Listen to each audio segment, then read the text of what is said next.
Hello. അപ്പോൾ ഇന്ന് നമ്മൾ പോയിക്കൊണ്ടിരിക്കുന്നത് മലേഷ്യൻ്റെ മറ്റൊരു ഫേസ് കാണാൻ വേണ്ടിയിട്ടാണ് കേട്ടോ.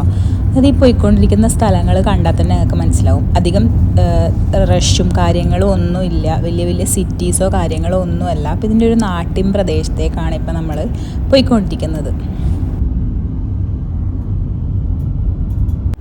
നമ്മളിങ്ങനെ മറ്റൊരു സ്ഥലത്ത് പോയാൽ അവിടുത്തെ വാക്കും ഭാഷയും ഒക്കെ മാറും അല്ലേ.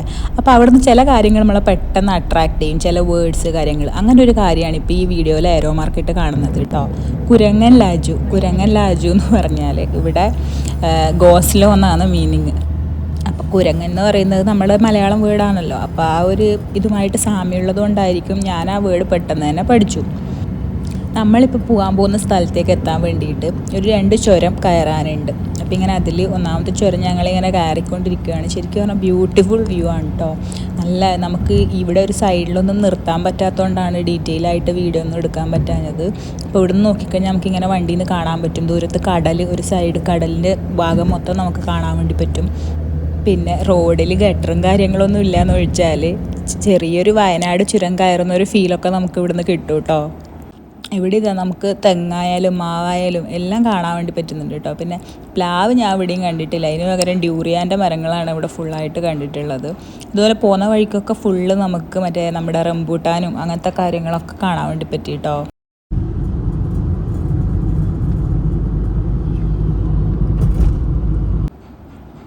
അങ്ങനെ ഇത് ഏകദേശം ചുരമൊക്കെ കയറി ഞങ്ങൾ ഇവിടെ ഒരു ടൗൺഷിപ്പിലെത്തി. അപ്പോൾ ഇവിടെ എത്തിയപ്പോൾ മനസ്സിലായ ഒരു കാര്യമാണ് കേട്ടോ. ഇവിടെ ഉള്ള ആൾക്കാരുടെ മെയിനായിട്ടുള്ളൊരു വിനോദം എന്ന് പറയുന്നത് ഫിഷിങ് തന്നെയാണ്.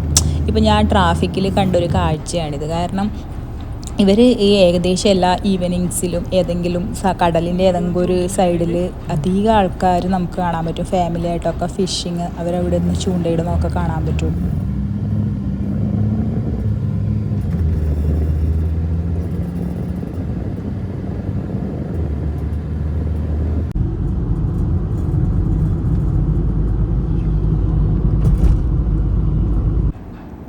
ഇതാ ഈ ഒരു 2 സൈഡിലുള്ള വ്യൂ കാണുമ്പോൾ കറക്റ്റ് നമ്മുടെ നാട്ടിൽ തന്നെയുള്ളൊരു സ്ഥലം പോലെയാണ് എനിക്ക് ഫീൽ ചെയ്തത് കേട്ടോ. കാരണം ഇതാ ഒരു വീട്, അവിടെ അവരുടേതായിട്ടുള്ള കുറച്ച് സ്പേസ്, കൃഷി കാര്യങ്ങൾ, അങ്ങനെ എല്ലാം നമ്മുടെ നാട്ടിലത്തെ പോലൊക്കെ തന്നെയാണ് ഏകദേശം ഇവിടെയും. ശരിക്കും വീഡിയോസ് കാണുന്നവരാണെങ്കിൽ നിങ്ങൾക്ക് എന്തായാലും ആ ഒരു സിറ്റി ലൈഫും അതുപോലെ തന്നെ ഇവിടുത്തെ ആ ഒരു ഗ്രാമത്തിലത്തെ ആ ഒരു ലൈഫും തമ്മിലുള്ള ഡിഫറൻസ് ഇത് ഈ ഒരു വീഡിയോയിൽ നിന്ന് തന്നെ നിങ്ങൾക്ക് മനസ്സിലാവും.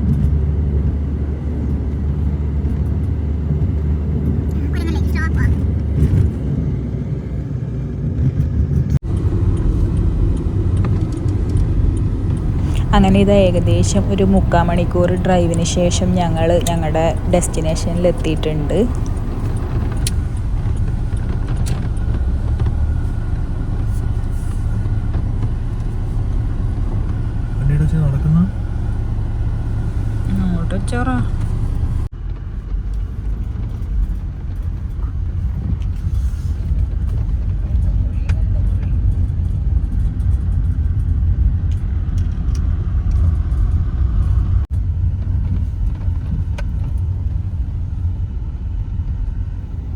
ആൾക്കാരെല്ലാം ഉണ്ടല്ലേ.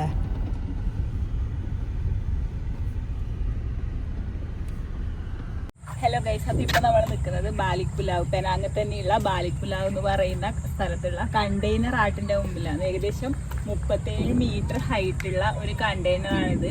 ഇതിൻ്റെ മുന്നിലാണ് നമ്മളിവിടെ നിൽക്കുന്നത്. അപ്പോൾ ആ കണ്ടെയ്നറിൽ ചെയ്ത ഒരു ആർട്ട് വർക്കാണ് നമ്മൾ ഈ കാണുന്നത്.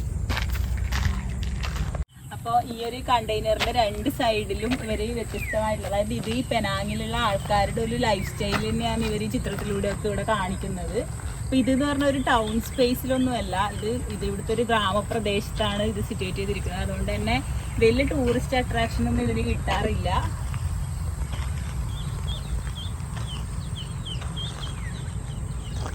കൂടുതലായും ആൾക്കാർ ഇങ്ങനെ അവരുടെ ഈവനിങ്സ് സ്പെൻഡ് ചെയ്യാനും അതുപോലെ തന്നെ ഈ കണ്ടെയ്നർ ആർട്ടിൻ്റെ മുമ്പിൽ നിന്ന് ഫോട്ടോസ് എടുക്കാനും അങ്ങനെയൊക്കെയാണ് ഈ സ്പേസിൽ വരാറ്.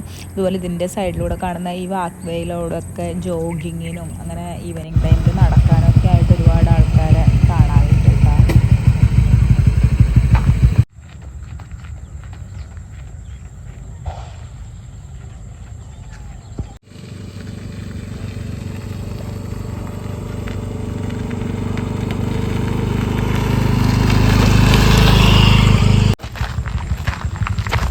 ശരിക്കും പറഞ്ഞാൽ ഇപ്പോൾ ഈ സ്ഥലത്തേക്ക് കൂടെ കിടക്കുമ്പോൾ നമ്മളിത് ഈ ഒരു സൈറ്റൊക്കെ കാണുമ്പോൾ കറക്റ്റ് പാലക്കാട് ആ ഒരു ട്രെയിനിലൊക്കെ പോകുമ്പോൾ നമുക്ക് കാണുന്ന ആ ഒരു നെൽപ്പാടും അതുപോലെ തന്നെ വെസ്റ്റേൺ ഘട്ടിൻ്റെ ആ ഒരു മലനിരകളും ഒക്കെ കൂടി ചേർന്നൊരു അതേ വ്യൂ ആണ് ഇവിടുന്ന് നമുക്ക് മലേഷ്യ എന്നൊന്നും കണ്ടാൽ തോന്നില്ല.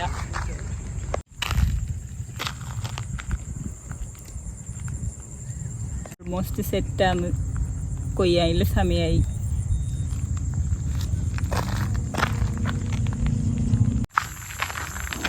മൊത്തം ഒരു നാച്ചുറലി ഇല്ല സൗണ്ട്സ് ആണല്ലേ, കിളികളെ അങ്ങനെ ഇങ്ങനെയെല്ലാം. സൈഡിലേക്കൂടെ നടക്കുന്ന സമയത്ത് കണ്ടൊരു കാഴ്ചയായിട്ട് ഇവിടെ നമുക്ക് കിളികൾക്ക് വേണ്ടിയിട്ട് കൂടൊക്കെ സെപ്പറേറ്റ് ആയിട്ട് ഉണ്ടാക്കി കൊടുത്തിട്ടൊക്കെ കാണുന്നുണ്ട്.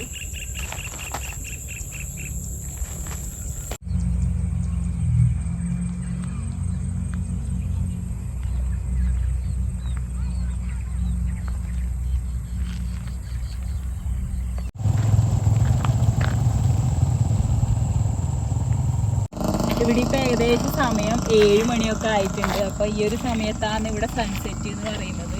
അപ്പോൾ ആ ഒരു ടൈമൊക്കെ ആകുമ്പോഴേ ഇവിടെ ഇരുട്ടാവുള്ളൂ. അതുപോലെ തന്നെ രാവിലെ വെളിച്ചം വരാനും നല്ല ലേറ്റ് ആവും. ഒരു 8 മണി ടൈമിലൊക്കെയാണ് ഇവിടെ രാവിലെയും കുറച്ച് വെളിച്ചമൊക്കെ വരുന്നത്. പിന്നെയും ചെക്കൻ ചൂണ്ടയിടാൻ പോയിട്ട് വരുന്നതായിരിക്കും അല്ലേ. അപ്പോൾ ഏകദേശം സൺസെറ്റ് ആവാറായിട്ടുണ്ട്. ആ ഒരു സൈഡിലെല്ലാം എന്ന് പറഞ്ഞാൽ കടലാണ്. അപ്പോൾ കുറച്ചുകൂടെ അപ്പുറത്തേക്ക് പോയി നമുക്ക് നല്ല വൃത്തിക്ക് സൺസെറ്റൊക്കെ കാണാൻ വേണ്ടി പറ്റും. അപ്പോൾ വീഡിയോ ഇഷ്ടപ്പെട്ടെങ്കിൽ തീർച്ചയായും ലൈക്ക് ചെയ്യുക, സബ്സ്ക്രൈബ് ചെയ്യുക, ഷെയർ ചെയ്യുക. താങ്ക്